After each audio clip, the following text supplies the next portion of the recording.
Turk Ersuer, bonjour. Bonjour. Bienvenue sur le festival War on Screen. Merci. On est ravis de présenter ton film qui s'appelle Edge of Night. Alors, petite tradition, est-ce que tu peux te présenter, s'il te plaît, nous dire quelques mots sur toi? Je m'appelle Turk Ersuer et je suis réalisateur qui habite en Allemagne, un réalisateur turc-allemand, je dirais, qui habite en Allemagne. Alors, tu viens donc nous présenter ton long métrage qui s'appelle Edge of Night. Et à travers ce film, on suit deux frères qui travaillent dans l'armée turque et qui vont faire un parcours. Et ce parcours, il est semé d'embûches, si je puis dire, puisque le film est construit autour d'une trahison. Est-ce que tu peux nous en dire plus? Et quel est le point de départ de ce film, puisque il y a le contexte aussi un peu particulier de la Turquie. Mais quelle est l'origine du projet? Et puis, est-ce que tu as un lien particulier avec l'armée turque? Pour moi, c'est surtout une histoire de deux frères. Mais bien sûr, c'est pas un hasard que ça se passe dans ce monde de militaires. Mais le point de départ, pour moi, c'était il y a quelques années. J'avais lu un article sur quelque chose qui s'est passé dans l'est de la Turquie. Il faut aussi dire que moi j'habite en Allemagne, mais j'ai un lien très fort avec la Turquie. J'ai la famille là-bas, je suis tout ce qui se passe là-bas. Et j'avais lu un article sur quelque chose qui s'est passé dans l'est de la Turquie et c'était en fait des personnes en colère ont renversé de tombes. De tombes, ouais. Oui, parce qu'ils ont cru que des gens enterrés là-bas étaient des terroristes. Et le maire de cette petite ville, il a dit avec toute cette haine, nous finirons par perdre notre humanité.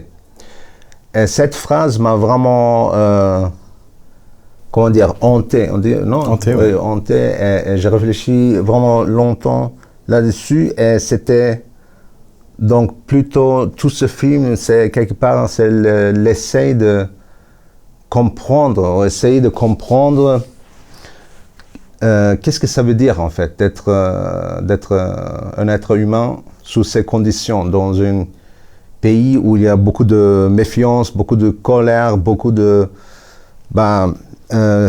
sentiments négatifs. Qu'est-ce que ça veut dire?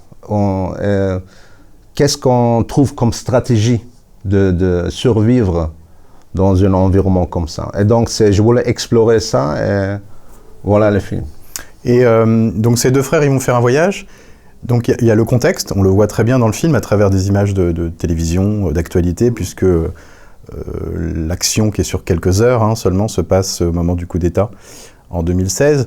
Donc ça, c'est la réalité. Mais est-ce que cette histoire de deux frères, de trahison, de mécanismes aussi un peu dans l'armée, est-ce que tout ça c'est totalement inventé de ta part ou est-ce que ça repose sur des éléments réels dont tu as entendu parler, une histoire qui a existé et un peu identique ou pas?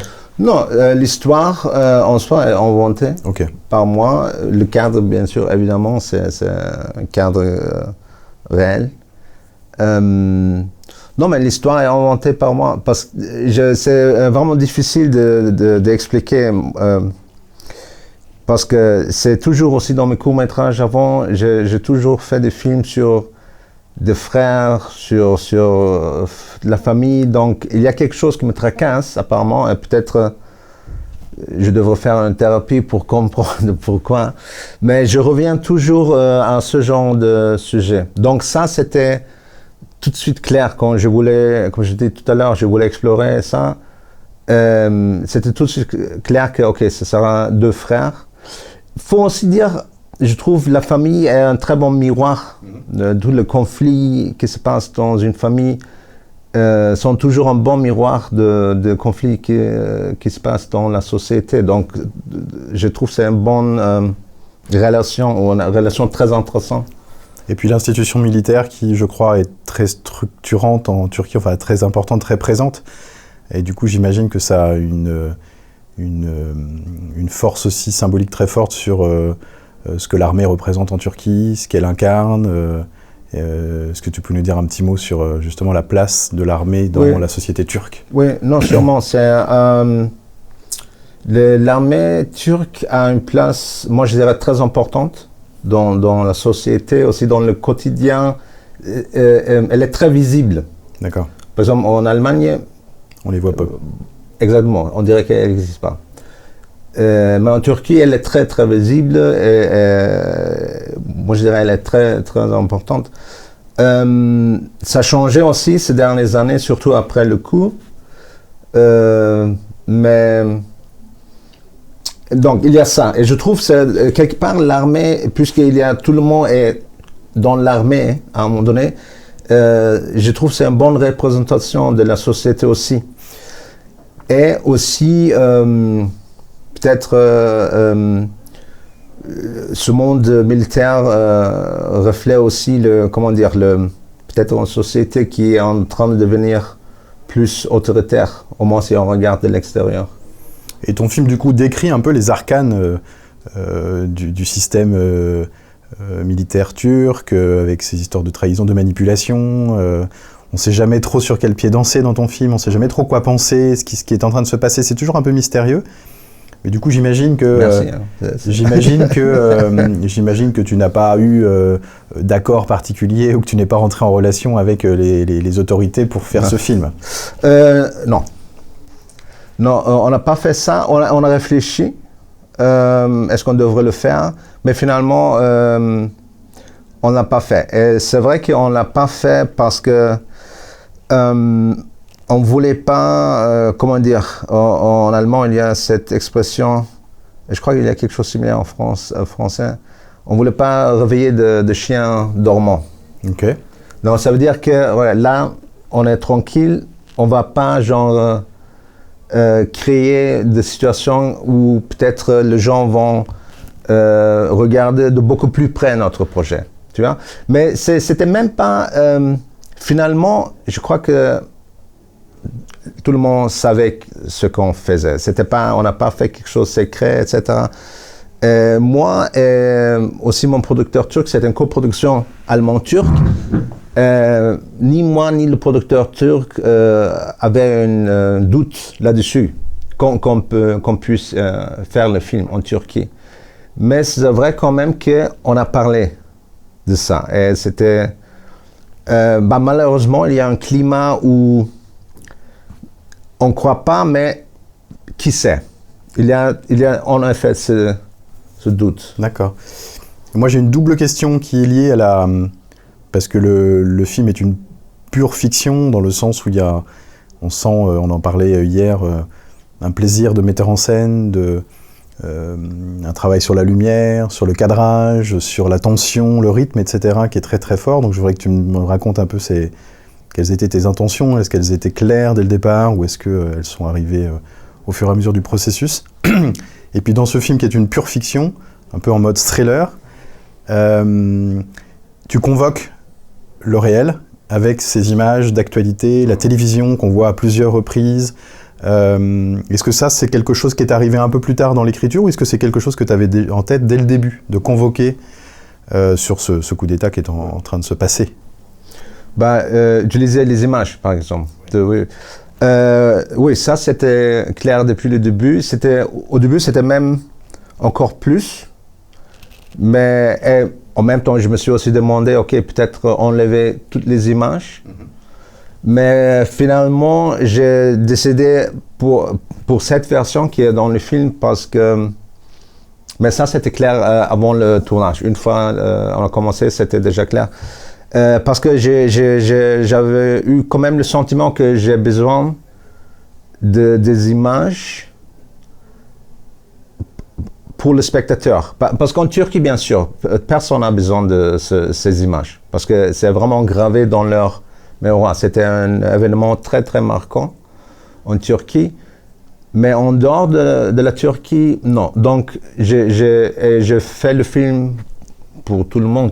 Non, donc, j'ai prouvé le besoin. OK, on doit quand même voir les images. On doit voir à un moment donné ce que notre personnage principal voit. Donc, oui, c'était depuis le début, mais avant, c'était plus. Et après, je me suis dit, non, ça doit être moins. Parce que sinon, ça prend aussi ça devient notre film. Et je ne voulais pas faire ce film, je voulais faire ce film. Sur ces deux frères, ces deux personnages, est-ce que c'est des rôles, des personnages qui étaient très écrits, où tu avais une idée extrêmement claire sur la manière dont les choses allaient se passer entre eux, sur les dialogues, ou est-ce que tes comédiens notamment, est-ce que vous avez beaucoup travaillé ensemble, et est-ce qu'ils ont apporté eux-mêmes leur propre regard sur leurs personnages, et du coup, est-ce qu'ils ont évolué au fil du processus, leurs personnages? Ils étaient... les deux personnages étaient écrits exactement comme ça. J'avais une idée très très précise. D'accord.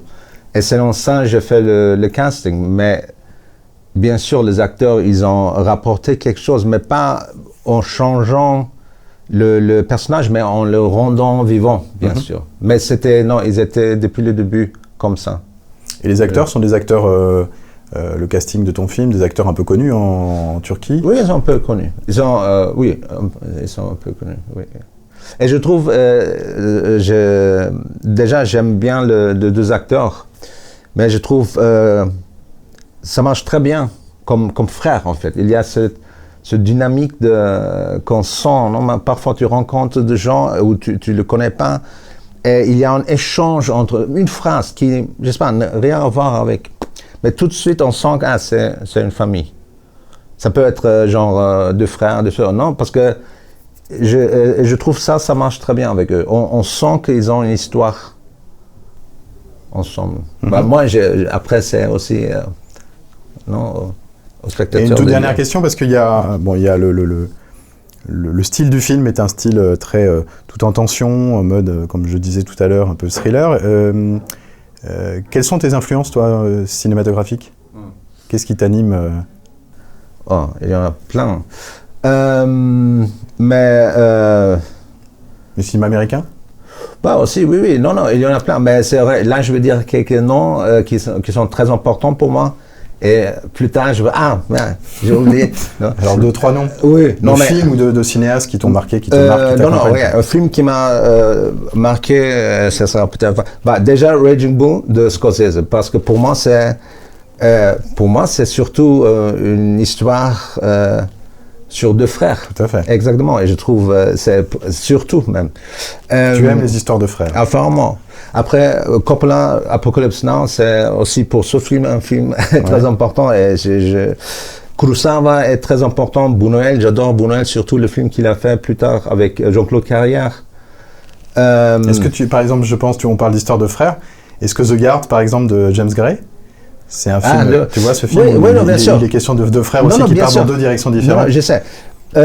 Curieusement, pas trop. D'accord. Curieusement, pas trop. Il n'y a pas un automatisme. Mais c'est vrai que s'il y a des histoires de deux frères, ça m'intéresse, c'est vrai. Mais ce film de James Gray, ou James Gray aussi, c'est pas... bien sûr, c'est un bon réalisateur, mais pour moi, il n'était pas si marquant. Merci, Torker. Merci d'être à Châlons. À bientôt. À bientôt, j'espère, oui.